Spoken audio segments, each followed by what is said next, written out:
Hello and welcome to my take on how to magnetize a Leman Russ. So for this model I used primarily 3x1mm magnets as well as some 2x1s. Here we go. For the side sponsons and central las cannon, while you can get away with just using the friction fit, I did go with the 3x1s for a nice strong connection.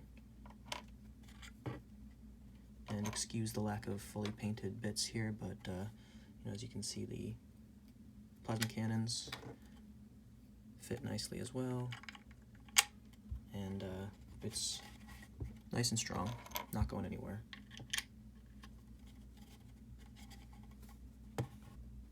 This section is pretty straightforward, but one little thing I'd like to mention is that you can get the strongest connection by getting these to line up perfectly, and the easiest way to do that I've found is to magnetize the weapon first, throw another magnet on there temporarily, and before drilling a hole here, using this magnet to sort of draw yourself a guideline circle for the pilot hole. Just apply a bit of pressure from every angle, keep things straight, which the walls obviously help with, and what you end up with, if I can get it to focus, is something like that, which will be very helpful in terms of informing where you drill your pilot hole and where you drill your hole in general. It actually doesn't matter a ton in this case because of these sidewalls keeping things in place, but that tip is very helpful in general, so I thought I'd mention it. A couple small things I did were the spotlight, which required 2x1s. It was a little annoying to drill that hole. Obviously, there's not a lot of plastic, and you could probably get away with just gluing a magnet straight to the bottom. That would be a lot easier. And the hatch was a simple matter of a couple 3x1s.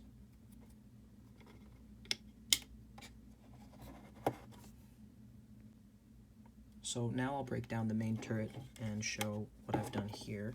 First of all, this piece gets a magnet right in the center, and that corresponds here. And for now, just pretend that there's one here as well. What I did was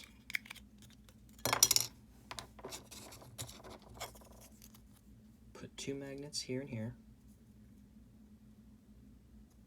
make sure they line up perfectly with these here and here. And I actually doubled or tripled up because there was plenty of depth, and it made for a much stronger connection that way. I didn't bother with anything in the back because I just didn't need it. So if you can see,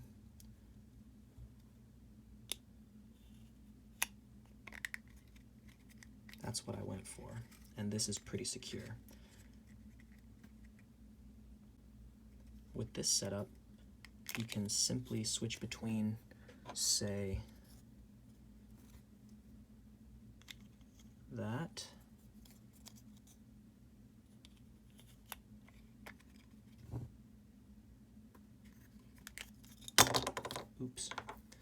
or this. I didn't mean to drill that, ignore that.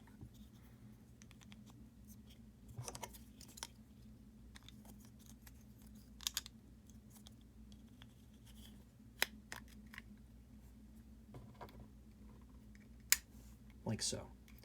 And then finally, for this, I needed to glue a bit of sprue in there and on the inside there for a nice strong connection, which you can also do with this piece, which I haven't done. But again, you can, certainly get away with friction fit because of how tight that is. I probably won't even bother magnetizing that because it's so sufficient. But there it is.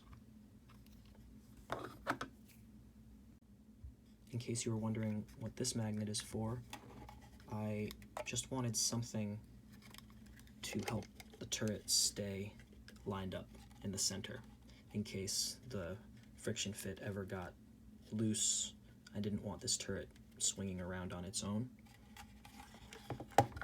So that's kind of unnecessary, but I like it.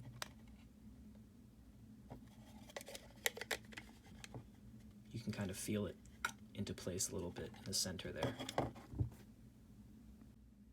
Finally, I wanted to be able to swap out the tank commander, but I didn't like how there was such a big gap if you put him in from the top. You know, where are his legs?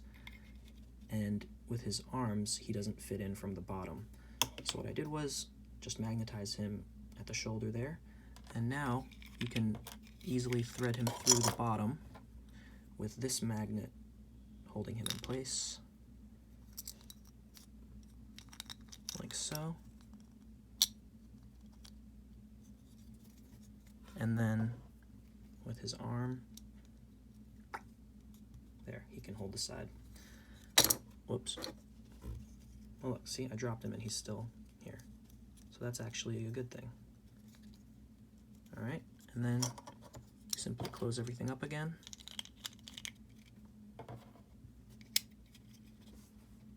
You have your tank commander not looking weird, not going anywhere. So that's the final thing. And there you have a fully magnetized Leman Russ. Thanks for watching, and happy wargaming.